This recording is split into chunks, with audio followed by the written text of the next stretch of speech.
Dinas Kesehatan Bovendigul memberikan jaminan bahwa seluruh puskesmas di wilayahnya telah dilengkapi dengan stok vaksin polio.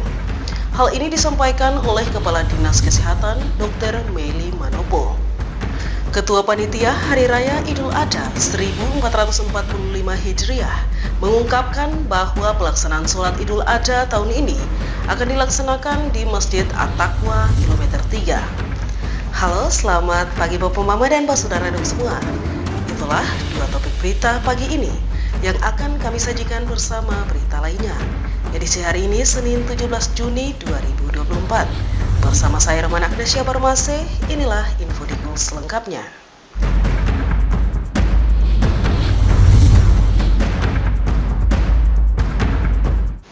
Kita ke berita yang pertama. Dinas Kesehatan Bovendigul memberikan jaminan bahwa seluruh puskesmas di wilayahnya telah dilengkapi dengan stok vaksin polio. Hal ini disampaikan oleh Kepala Dinas Kesehatan Dr. Meli Manopo. Kepala Dinas Kesehatan Kabupaten Bovendigul memastikan bahwa semua puskesmas di Bovendigul telah tersedia dengan stok vaksin polio. Langkah ini bertujuan untuk memastikan bahwa setiap anak di wilayah ini dapat menerima vaksin polio sesuai dengan jadwal yang telah ditetapkan.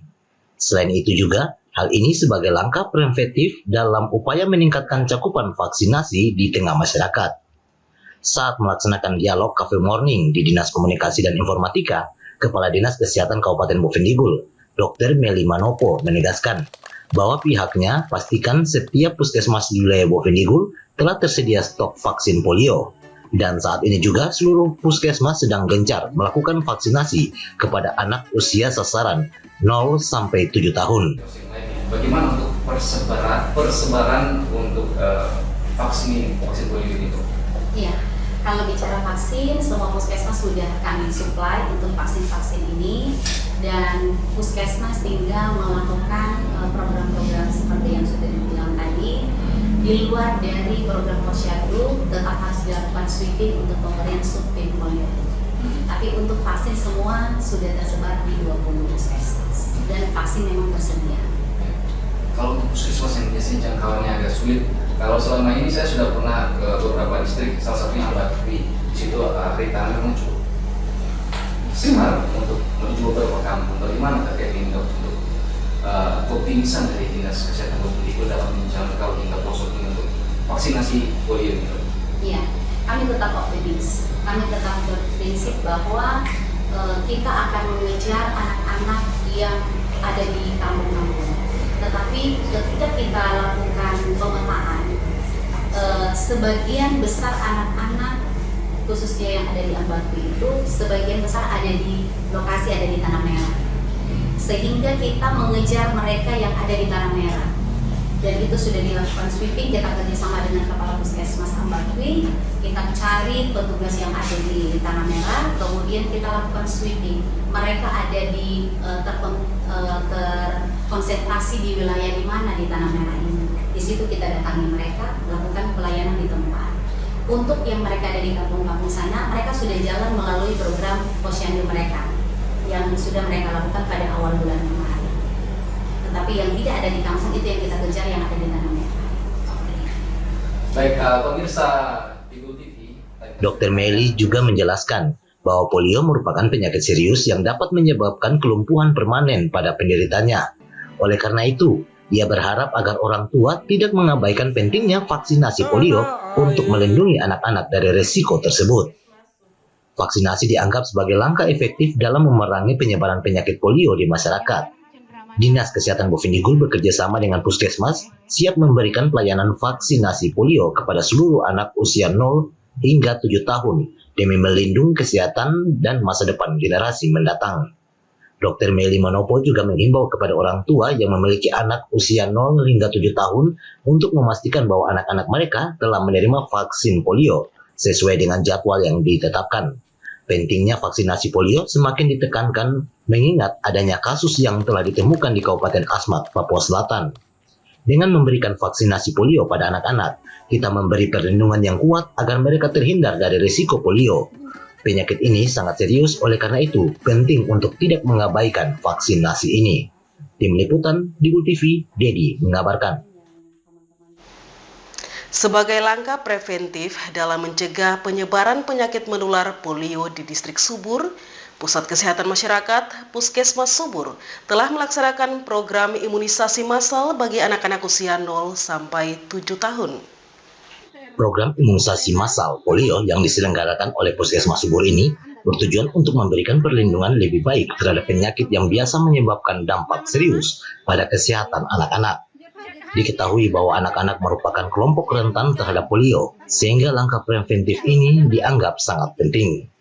Anak-anak merupakan kelompok rentan terhadap polio, sehingga langkah preventif ini dianggap sangat penting oleh pakar kesehatan di Puskesmas Subur.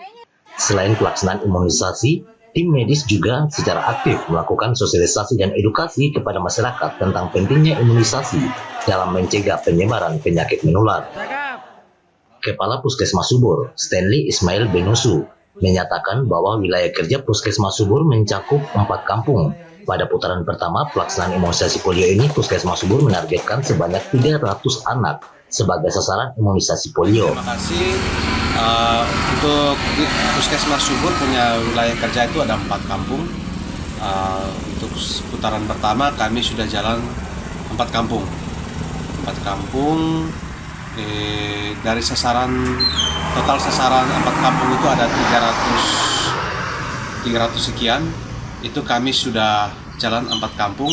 Hanya memang ada belum mencapai sasaran karena memang harus kami sweeping dalam beberapa hari ini. Namun, karena beberapa kendala terutama dalam mobilisasi anak-anak, target tersebut tidak tercapai sepenuhnya.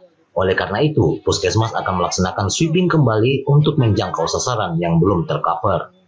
Stanley juga menjelaskan bahwa kendala utama dalam pelaksanaan imunisasi polio pertama adalah mobilisasi anak-anak.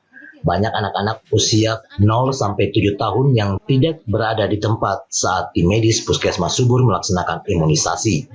Upaya akan dilakukan untuk mengatasi kendala ini dalam pelaksanaan sweeping kedua.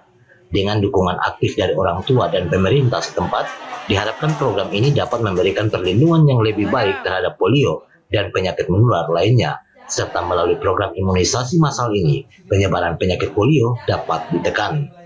Ia juga menegaskan melalui langkah-langkah ini Puskesmas Subur terus berperan dalam memajukan kesehatan masyarakat dan menciptakan masa depan yang lebih cerah bagi generasi mendatang. Tim Liputan, Dikut TV, Dedi mengabarkan.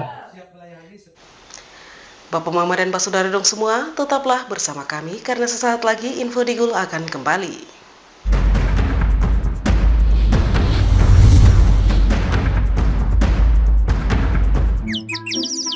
Ini bapak, ini ibu. Dulu, katanya hubungan mereka itu sulit. Kalau kangen, ribet. Harus tulis surat, ngabisin kertas. Mesti jadi sultan kalau mau telepon gebetan. Mau nanya kabar, harus pakai atraksi. Kalau sekarang, semua serba digital. Apa aja, digital. Surat-suratan, non-stop chattingan, telepon gebetan, internet jadi andalan. Sekarang, kita makin terkoneksi dengan pembangunan infrastruktur digital yang lebih merata. Kominfo mewujudkan transformasi digital di Indonesia. Membuat Indonesia terkoneksi, makin digital, makin maju. Lain dulu, lain sekarang, kini terkoneksi.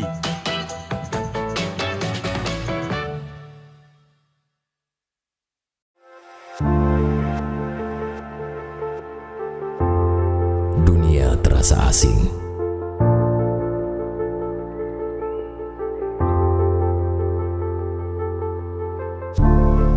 Karena makna yang hilang. Manusia dengan topeng dipertontonkan. Berjalan dengan arogan. Hanya untuk menutupi kekurangan.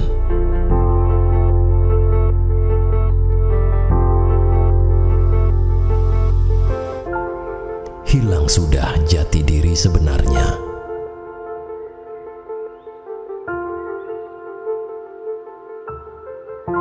Jujurlah, walaupun menyakitkan.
Terima kasih Anda masih tetap bersama kami.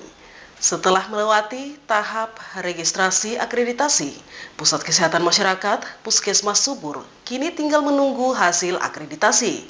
Selama proses registrasi, tim Puskesmas telah bekerja keras untuk memenuhi persyaratan dan standar yang telah ditetapkan. Registrasi akreditasi adalah langkah penting bagi Puskesmas Subur dalam upaya untuk meningkatkan kualitas pelayanan kesehatan kepada masyarakat. Dengan memperoleh akreditasi, Puskesmas Subur diharapkan mampu menunjukkan bahwa layanannya telah memenuhi standar yang telah ditetapkan oleh otoritas kesehatan. Kepala Puskesmas Subur, Stanley Ismail Benusu, menjelaskan bahwa Puskesmas Subur telah menjalani proses survei reakreditasi pada tanggal 27 hingga 29 Mei. Sebelumnya, pada tahun 2019, Puskesmas Subur telah menjalani survei akreditasi perdana. Proses reakreditasi ini dilakukan selama 3 hari oleh tim akreditasi dari Lembaga Kesehatan Masyarakat dan Akreditasi dan menjadi komitmen bagi para petugas kesehatan di Puskesmas Subur. Kami melaksanakan survei reakreditasi Puskesmas Subur, di mana kami sudah pernah melakukan survei perdana itu di tahun 2019 dan ini kami lakukan survei reakreditasi. Sejauh ini dalam 3 hari ini kami kedatangan tim survei, yaitu tim survei dari Lembaga Laskesi melakukan survei di puskesmas kami selama 3 hari. Sejauh ini kami telah mempersiapkan diri dengan baik untuk menghadapi survei, dan ini komitmen bersama dari semua staf dan juga dukungan lintas sektor untuk memajukan Puskesmas Subur. Stanley juga mengungkapkan bahwa meskipun proses registrasi telah selesai, Puskesmas Subur masih harus menunggu hasil akreditasi dari pihak yang berwenang. Selain itu, mereka juga perlu melakukan revisi dokumen sesuai dengan rekomendasi yang mungkin diberikan oleh pihak akreditasi.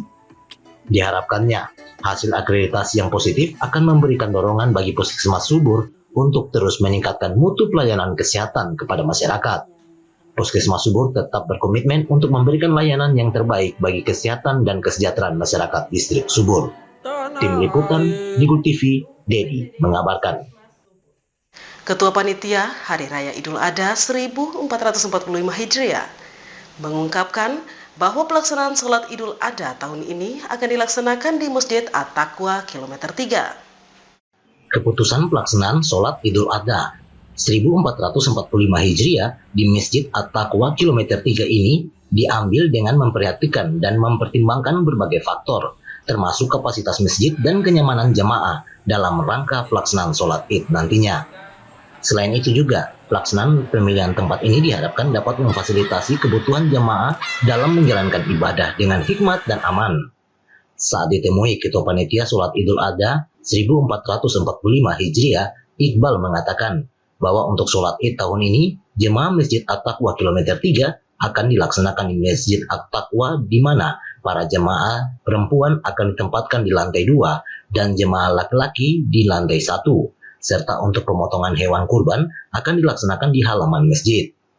Selain itu, Iqbal juga mengungkapkan bahwa jumlah hewan kurban yang akan disembelih pada perayaan Idul Adha tahun ini mencapai 11 ekor, dan pada tahun penerimaan daftar hewan kurban diperkirakan sekitar 400 penerima. Ya, kami sudah siap untuk pelaksanaan sholat Id tetap di masjid yang ada ini. Tapi kita bagi 2, mungkin laki-laki di bawah, jamaah perempuan di atas. Kalau untuk pelaksanaan penyembelihan hewan kurban, kami juga sudah siap tempatnya di sekitar masjid ini. Kalau sesuai dengan data, ya kami ada cetak 400 penerima kurban, cuman nanti masih berkembang apakah masih bisa ada penambahan atau kekurangan, tergantung nanti realnya daging sapinya. Ia juga mengungkapkan melihat jumlah hewan kurban ini menunjukkan partisipasi yang luar biasa dari jemaah dalam mendukung tradisi kurban serta pelayanan sosial kepada masyarakat yang membutuhkan. Iqbal berharap agar pelaksanaan sholat Id Idul Adha dan proses penyembelihan hewan kurban berjalan lancar dan dapat berkah serta ridho dari Allah SWT. Selain itu juga ia menghimbau kepada seluruh jemaah agar memperhatikan keamanan pada saat sholat Id, terkhususnya para jemaah wanita yang membawa anak-anaknya. Dengan pengumuman ini, Masjid At-Taqwa Kilometer 3 siap menyambut jemaah dengan penuh kebahagiaan dan semangat keagamaan dalam menyambut Idul Adha tahun ini. Tim Liputan Digul TV, Dedi mengabarkan. Bapak Mama dan Saudara dong semua, info Digul akan kembali sesaat lagi. Jangan kemana-mana, tetaplah bersama kami.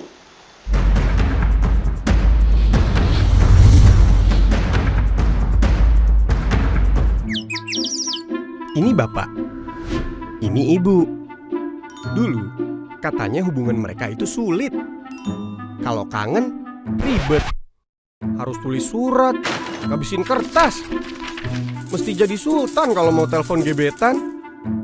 Mau nanya kabar, harus pakai atraksi. Kalau sekarang, semua serba digital. Apa aja, digital. Surat-suratan, non-stop chattingan, telepon gebetan, internet jadi andalan. Sekarang, kita makin terkoneksi dengan pembangunan infrastruktur digital yang lebih merata. Kominfo mewujudkan transformasi digital di Indonesia. Membuat Indonesia terkoneksi, makin digital, makin maju. Lain dulu, lain sekarang, kini terkoneksi.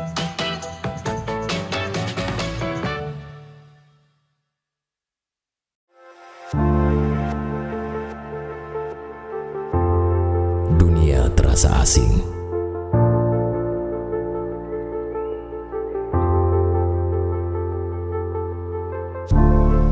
Karena makna yang hilang.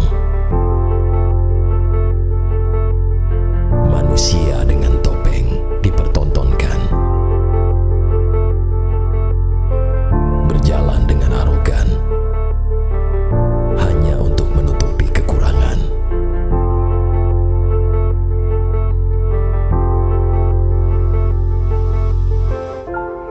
Hilang sudah jati diri sebenarnya.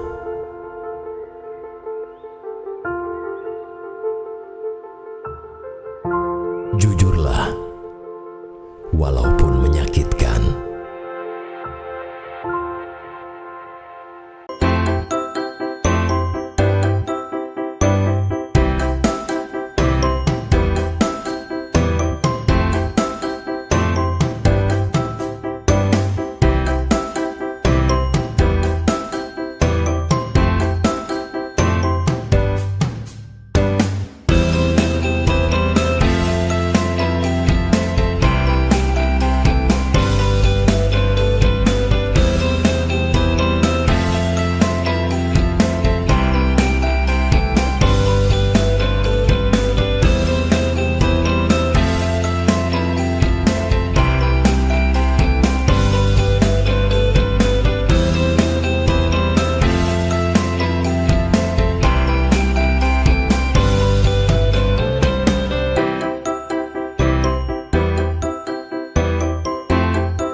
Terima kasih Bapak Mama, Anda masih tetap bersama kami. Kita ke info selanjutnya. Direktur Rumah Sakit Umum Daerah Kabupaten Bovendigul, Dr. Novita Tandi, mengatakan bahwa terkait tarif yang berlaku kepada semua bentuk pemeriksaan di RSUD sudah sesuai dalam peraturan daerah. Direktur Rumah Sakit Umum Daerah Kabupaten Bovendigul, Dr. Novita Tandi mengatakan bahwa terkait tarif yang diberlakukan kepada semua bentuk pemeriksaan di RSUD tersebut, pihaknya hanya menerima surat dari Dinas Badan Kepegawaian Daerah tentang pelayanan bagi para tenaga kontrak atau K2 yang akan melakukan pengumpulan pemberkasan selama 10 hari berjalan, yaitu salah satunya terkait tes kesehatan. Selain itu, dirinya juga menjelaskan bahwa RSUD mempunyai aturan sesuai dengan Perda yang berlaku terhadap semua jenis pemeriksaan, sehingga jika ada tarif yang berlaku, menurutnya sudah sesuai dengan aturan yang sudah ada di dalam peraturan daerah atau Perda tersebut. Selanjutnya, Novita berharap bagi para tenaga kontrak atau K2 yang sedang melakukan tes kesehatan tersebut tidak salah menafsirkan. Dirinya juga menjelaskan bahwa terkait tarif selama ini tidak ada komplain dari pihak manapun, karena itu sudah memenuhi syarat sesuai dengan Perda yang berlaku. Sehingga menurutnya sesuai tarif itulah maka alat-alat praktek atau ronsen di lab tersebut bisa dipesan dengan anggaran yang ada. Kedua kan kami hanya menerima surat dari BKD bahwa rumah sakit RSUD Bovendigul harus bersiap diri untuk melakukan pemeriksaan kesehatan. Kami di rumah sakit Bovendigul ada perda, ada aturan yang berlaku untuk pemeriksaan semua jenis item yang dibutuhkan oleh dokter yang akan mengeluarkan surat kesehatan tersebut, dan itu sesuai dengan perda. Untuk reagen-reagennya itu kami beli, kami sendiri beli, dan itu bukan barang yang murah, dan itu kami harus pesan ke distributor langsung. Jadi tidak ada selama ini pemeriksaan baik pemeriksaan P3K atau K2 ataupun dalam proses penerimaan TNI Polri, mereka tidak pernah komplain masalah tarif yang berlaku di rumah sakit. Jadi kalau ada keluar kata-kata bahwa harus dibayar, itu harus dicari tahu apakah ada unsur provokator untuk mengacaukan kami di rumah sakit, karena selama ini tidak pernah ada komplain itu, dan tarif yang rumah sakit berikan itu sesuai dengan perda. Dan kalau mungkin Bapak Ibu mau cek tarif pemeriksaan masing-masing item itu, RSUD Bovendigul yang paling murah dibandingkan rumah sakit kami. Novita juga menambahkan bahwa tarif yang diberlakukan di Rumah Sakit Umum Daerah Kabupaten Bovendigul yang paling murah dari semua tarif RSUD di 3 kabupaten di Provinsi Papua Selatan. Tim Liputan, Digul TV, Herman mengabarkan. Badan Kepegawaian Daerah atau BKD Kabupaten Bovendigul menghimbau kepada tenaga kontrak atau K2 yang telah lulus seleksi CAT agar segera mengurus pemberkasan. PLT Kepala Dinas Badan Kepegawaian Daerah atau BKD, Antonius Harbelubun, mengatakan bahwa sehubung dengan adanya edaran dari Sekretaris Daerah Kabupaten Bovendigul, maka pihaknya dari Dinas Badan Kepegawaian Daerah menghimbau kepada para tenaga kontrak atau K2 yang telah mengikuti tes seleksi CAT agar segera melakukan pemberkasan ulang sesuai dengan arahan dari Sekretaris Daerah. Terkait jumlah tenaga kontrak yang ikut melengkapi pemberkasan, dirinya menyebutkan bahwa ada sekitar 500 tenaga honorer yang mesti diselesaikan pada tahun 2024. Pembayaran ini ingin saya sampaikan hari ini bahwa sehubungan dengan surat yang ditandatangani oleh Pak Sekretaris Daerah nomor 800/1014 Sep 6 2024 tanggal 10 Juni 2024 itu terkait pemberkasan bagi tenaga K2 honorer atau kontrak yang telah lulus seleksi CAT komputer asisten tes di SMK Negeri 1 Tanah Merah pada bulan Februari 2024. Nah, itu setelah kami berkoordinasi dengan Badan Kepegawaian Negara dalam hal ini Kanrek 9, ada pemberkasan kembali terkait surat-surat yang harus dilengkapi, berkas yang harus dilengkapi. Itu ada beberapa poin di pengumuman, misalnya semua dokumen itu, misalnya kayak ijazah di scan, terus daftar riwayat hidup, terus surat pernyataan, surat keterangan tidak mengkonsumsi narkoba, dan surat pengangkatan awal dan akhir sebagai tenaga honor. Nah, itu ada di pengumuman yang tadi saya sebutkan nomornya itu. Nah, itu nanti dilengkapi. Formasi ini memang formasi khusus bagi tenaga honor karena tidak sama dengan formasi yang lain. Kalau formasi yang umum sebelumnya itu yang bersangkutan sendiri yang mengupload dokumen, ijazah dia upload, KTP dia upload. Cuma karena dokumen ini formasi khusus honorer yang 500 Bovendigul dapat 500 itu, maka harus diselesaikan untuk pemberkasannya. Mereka sudah tes dari bulan Februari, ini harus diselesaikan dengan melengkapi berkas-berkas yang ada. Selanjutnya, Antonius berharap karena formasi pengangkatan tenaga kontrak atau K2 ini khusus yang dilakukan pada tahun 2024, maka agak berbeda dengan formasi lainnya. Selain itu, Antonius juga berharap bagi para tenaga kerja atau K2 yang telah lulus seleksi tersebut dapat melengkapi pemberkasan yang telah dikeluarkan oleh pemerintah daerah. Pembatasan tersebut tujuannya untuk para tenaga kontrak tersebut bisa mendapatkan NIP mereka atau diangkat menjadi PNS. Tim Liputan Digul TV, Herman mengabarkan. Bapak Mama dan Pak Saudara dong semua, dengan berakhirnya informasi terakhir tadi, sekaligus mengakhiri perjumpaan kita dalam Info Digul hari ini. Terima kasih atas kebersamaan Anda dan terimalah salam para saudaraan kita, Nuk Bagen, Gub Bagenep, Gub Bagenep, Nuk Bagen. Saya ada karena kamu ada karena saya ada. Saya Romana Agnesia Barmasih mewakili seluruh kerabat redaksi yang bertugas mohon pamit undur diri. Terima kasih dan sampai jumpa.